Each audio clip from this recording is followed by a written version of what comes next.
और बेटवा तो जुआ खिलाता।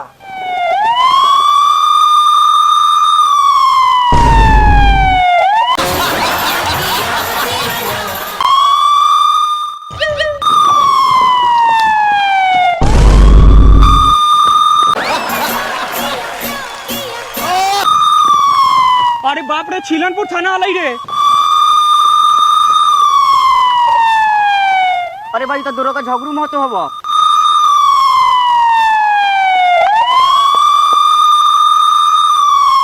भाग सो रे भाग। ए सरवा सो कहां भागा तारे रे? हमर बाबू झगड़ू महतो नु हवा, दरोगा झगड़ू महतो।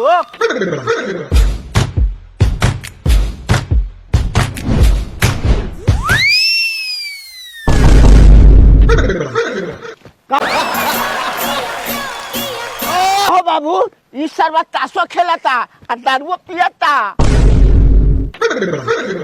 अरे सरवा पगला कैसे मारे? निकाल पिस्टल। मारा क्या गाय में गोली? बाबू दारू पियता, लागता है सरवा सिगरेटो पियत होई, खैनियो खात होई और गोंजो धुकत होई।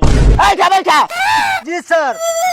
जाके मादा है हमें के पैकेट चेक कर, जो जल्दी। बाप दरोगा बेटा चोर दोनों दोगला के बीच में फंस गए। हमर गोर ए दिन नहीं बचाई है।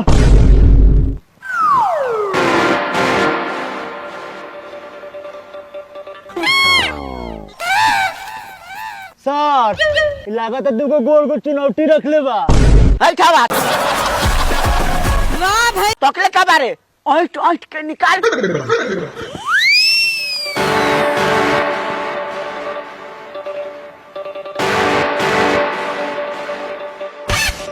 बाप रे बाप, हे बेटा झगड़ू, ये हमार चुनौतियां रहे, ये हमार हथियार, ये चोरौले मारे दादा। और मम्मी को झाड़ रही है अपने। बाबू धर चुनौती। इस सरवा चुनौती चोरे रखा, इस साला के पकड़ के ले चलो। देख सरवा के थाने में बंद कर। देख साला के फांसी चढ़ा, साला के देख साला के रुकाओ गाड़ी में, रुकाओ साला के चोर साला।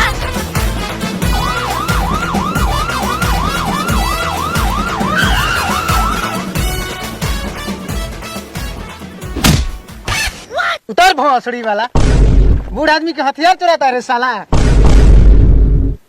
ठोप कलर छोड़। सरवा वो हमार बेटा बा, ओके गाड़ी दे का अधिकार सिर्फ हमार बा। एक बाद में कुछ बोल ले तो सतुआ लेकर सान के और नौकरी खा जाए। हट तो हट हट। अब बाबू तू उतरा। चल साला दोगला, तोहर बाप दरोगा झगड़ू महतो और तू साला चोर लबाड़ छिनार महतो। चल साला चल। और साला का बंद कर भीतर। चलो अंदर घुसो।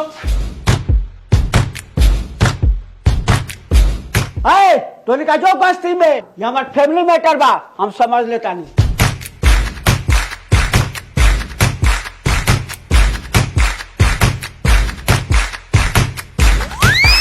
बाबू तू कह ये दोगला चोर के जेले में सरवा दी।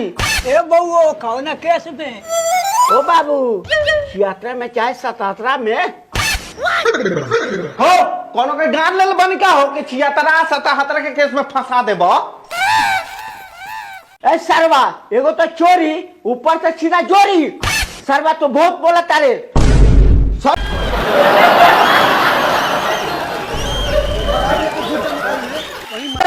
यही से मार के तोर कपाट फाड़ दे। फाड़ दो हमार गारो फाड़ दो। अब पिला दे 307 में।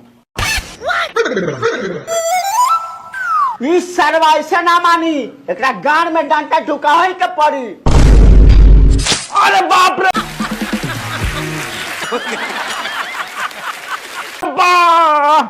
अरे बाप रे बाप, अरे बाप रे, अरे दादा रे दादा, अरे भाई रे भाई, अरे बाप रे मर गई रे बाप, साला दोगला बाप। अरे दादा हो अब चुनौती ना चुराए।